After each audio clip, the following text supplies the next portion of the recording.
Hello, hello, everybody. Hope everybody's doing well. Haven't got much done outside around here in the last couple of days because we've had some rain, and I haven't done a whole lot inside either. But I left you guys with a little food of thought the other day, and I kind of told you guys to keep watching because I'm going to show you what we're up to here. And has to do with my little black coupe. A lot of you guys like that car, and I appreciate that, the compliments you give me. But we're at the crossroads with that car. If I go to the track with my car with no cage in it, I get thrown off the track. So it's a waste of time if I want to run the car to its full potential. Which, if you have a 10-second engine, you want to use it. So that's what I want to do. I want to use the engine. If it's capable of going 10s, I want to be able to use it. So what's going to happen is this. This is the car my son calls the Green Gangster.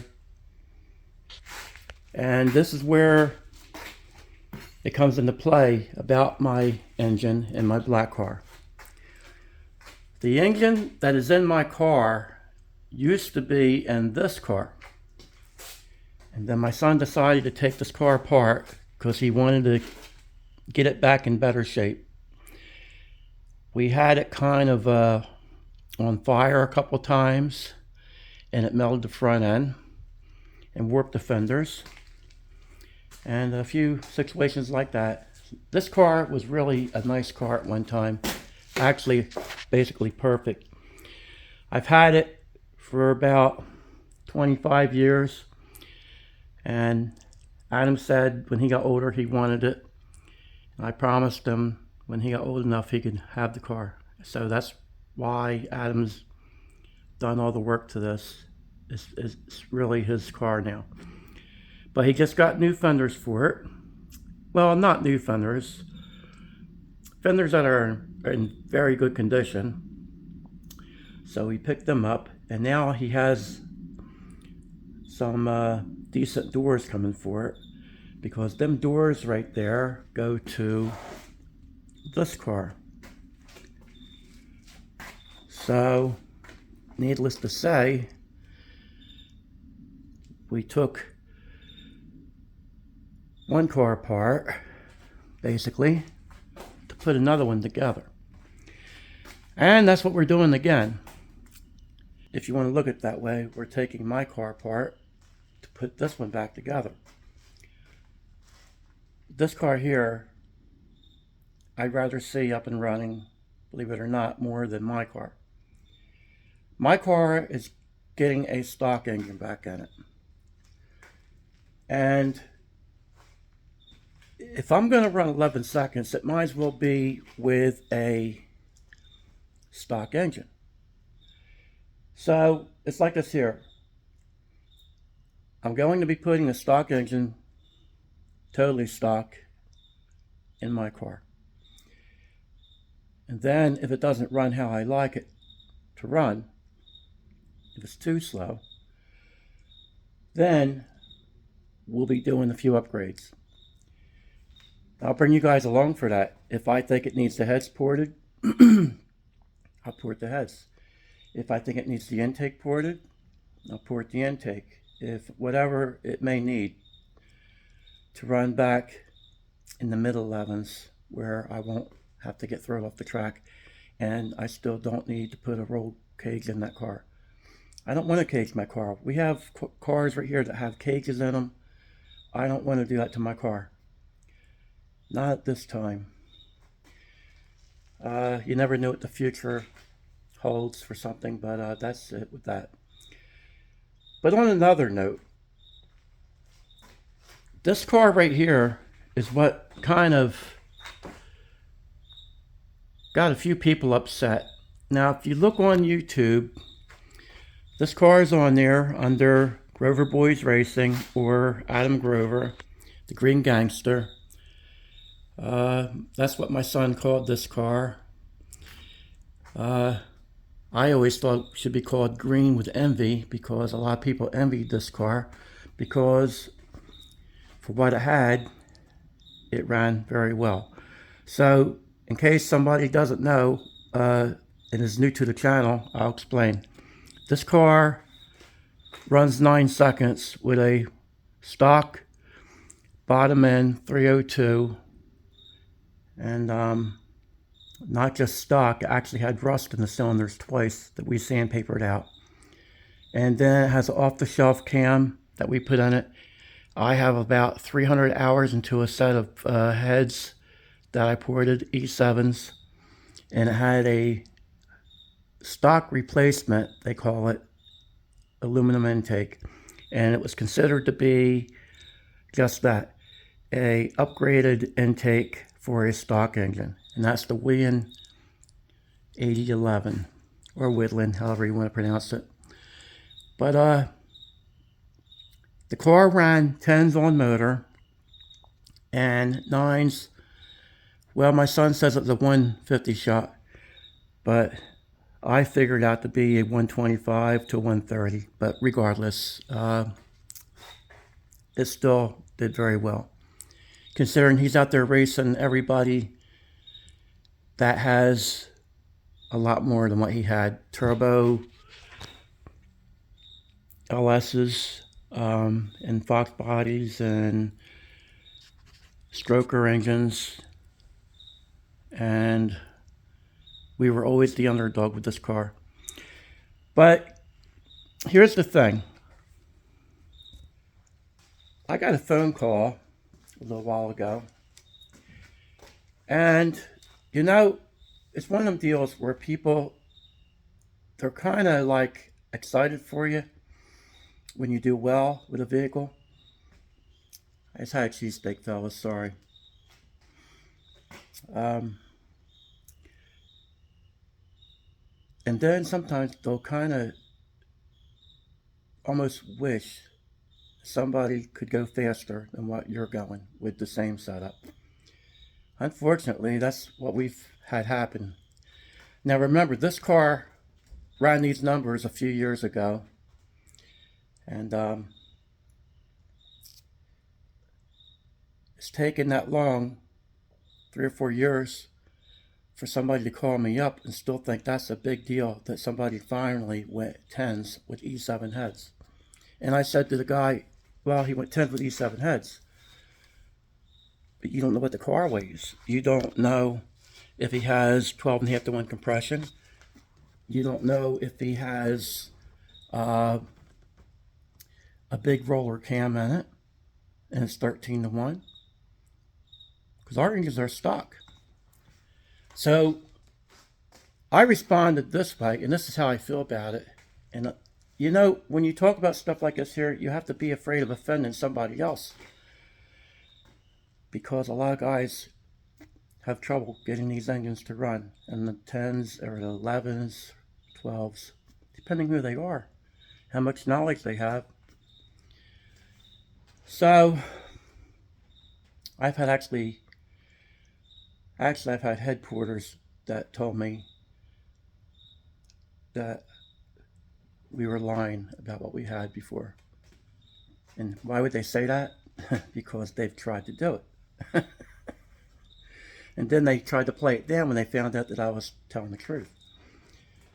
And there's some of the higher up guys, I don't want to say their names because that doesn't matter. No sense making enemies. I have enough of them.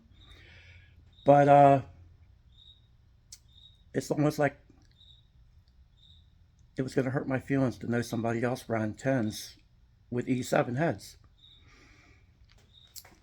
I said to him, I don't understand why anybody can't run 10s with E7 heads. I don't know what the big deal is. This has been a debate I've had with people for years. And I don't understand what the big deal is. Our engine's so basic that if I told somebody the combination, which I have told the combination, people would say, you're lying. Why do I say that? Because that's what they've said to me. So it's like this here. I don't know where the animosity comes from. I've always looked up to people that ran well and that did extremely good with their cars down the track. I get impressed with things that run really good. I don't get jealous. I think it's a good thing. Now, something that has a lot of money into it, I kind of have an attitude towards that, because if something has big money dumped into it and should make 800 horsepower, and it makes 800 horsepower, what's the big deal? If I know the combination and it has Yates heads on it, 850 lift roller cam,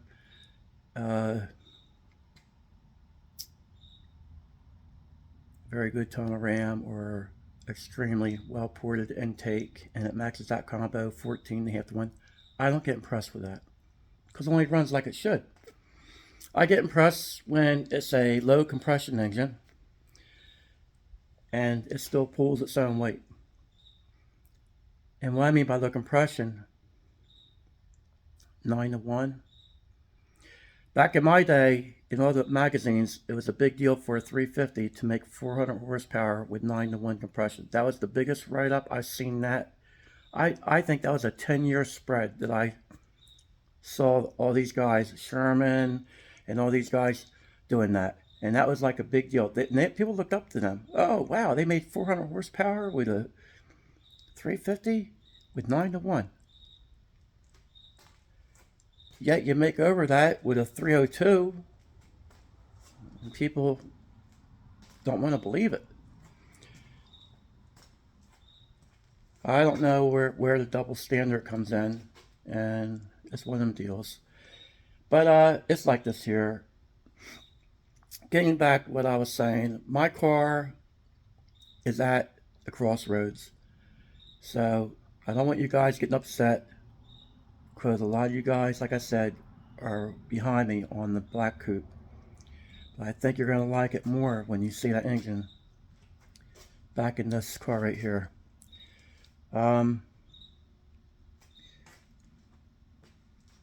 We have a little bit different setup my son discussed with me, and we'll see how that goes, because as of right now, well, my son is very busy. He is messing with 3 vehicles at the same time, and there's not enough time in a day to do one vehicle when you're trying to concentrate and make changes and combinations and all that stuff. So that's how that is. I mean, some people say, I thought you'd have that car out by now, or I thought that car would already been down the track, and sometimes we think that too. And we'd like to see it more than anybody else when it's our own stuff. So that's how I look at that. So anyway, as of right now, the engine's coming home to where it belongs, in this vehicle. And I'm happy about that. I am so hopeful that this plan, and it's a plan, I hope this plan doesn't change and take a long time. I did start on some body work already. The car had some things happen to it before, and we had some mishaps with this vehicle before. I circled some spots in the roof here where things have fallen on it, It sat in the field for a long time, and the hood blew back on it here. And that was a real nice thing that had happened, but at least it didn't take the windshield out. So we got lucky there. And that's an old sticker where I ran this back in the day. I was in one of the NMRA Keystone drag racing events with this car. And I went runner-up in that event. I can't say for sure I would have won, but they backed me out of the beams for some strange reason, and then I got too aggressive and red lighted, and that's why I went runner-up. I don't think I would have red lit if I'd been left alone there. That distracted me. You guys know I get distracted pretty easy. But anyway, guys, this is something to look forward to, and I think it is. I've always been extremely partial to this car and to that car. They both have a special place in my heart. They've both done extremely well for what was done to them. In this car over here, well, I've talked about it many times. It was not a race car. It was a stock little coupe that nobody wanted, all full of rust. And that's also on Adam's channel, under a 1980 build, if you want to look at that. That's how it was, out of the driveway, down the track with an open end rear.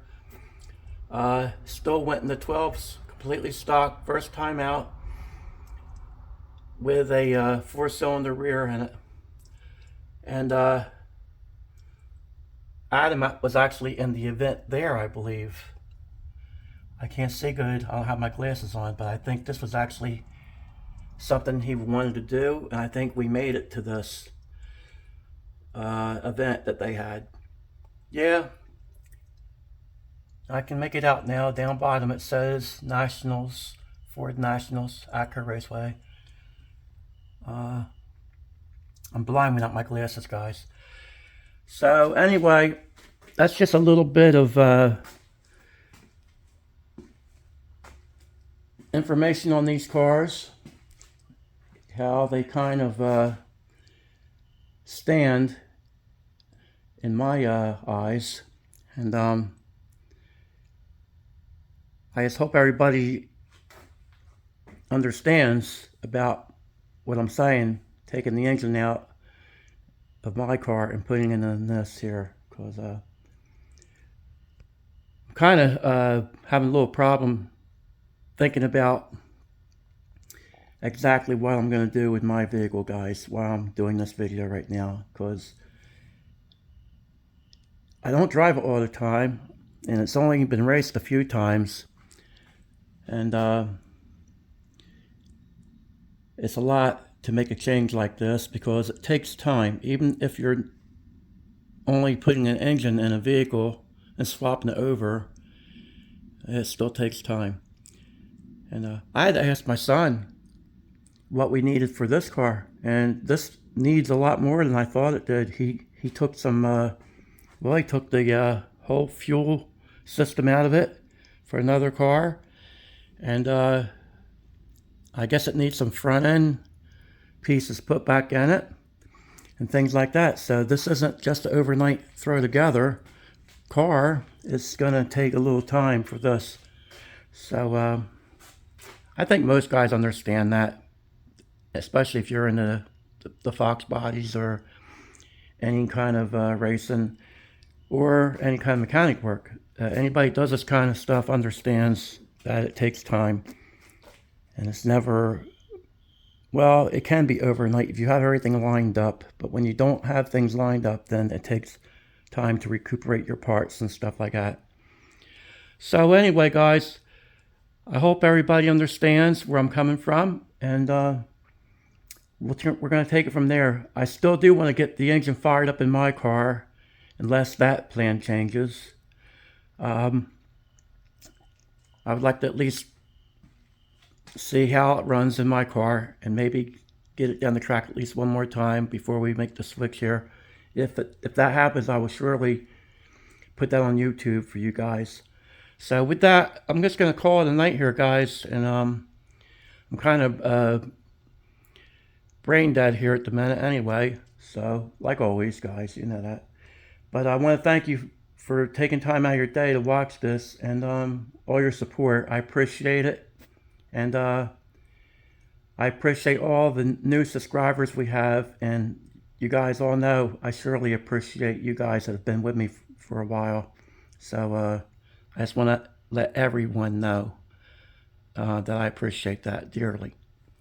So with that, I'm going to say have a good night, and God bless you, everybody. Take care.